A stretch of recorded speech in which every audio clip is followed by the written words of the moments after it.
ওটা আমার 2 বছরের পুরনো মালটা গাছ, খুবই সুন্দর মালটা গাছ, কিন্তু ফল খুব বেশি হয় না কারণ ছোটো একটা বালতিতে দেওয়া আছে। তো গাছটা এবছর আমি এই বড় ক্যারেটে বসিয়ে দেবো, দেখতে থাকুন আপনারা।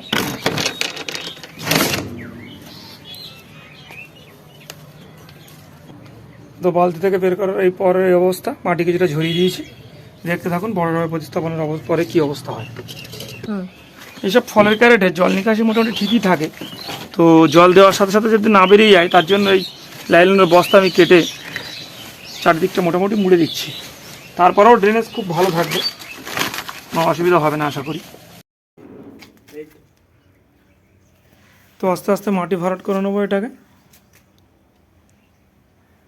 আমার আগে তৈরি মাটি আছে, নর্মাল মাটি যেভাবে তৈরি করি আমি, ভার্মি কম্পোস্ট, গোবর সার, বালি দিয়ে, এছাড়া কিছু পরিমাণে হাড় গুঁড়ো আছে, শিংকুচি দিইনি আমি, নিমগুলো দেওয়া নেই কারণ এই মাটির সঙ্গে আমি যেটা মিশিয়ে রেখেছি সেটা হচ্ছে সাব ফাঙ্গিসাইডও কিছু মিশিয়েছি গুঁড়ো।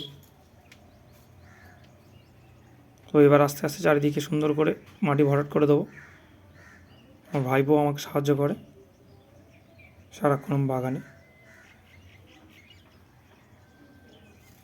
তো আশা করছি এটা প্রায় শীত শুরুর পথে, এই সময় একটু গ্রোথ কম হয় গাছের, হলেও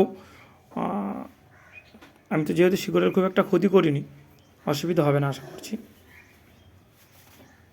তো পরের বছরে যখন সিজন আসবে মালটার,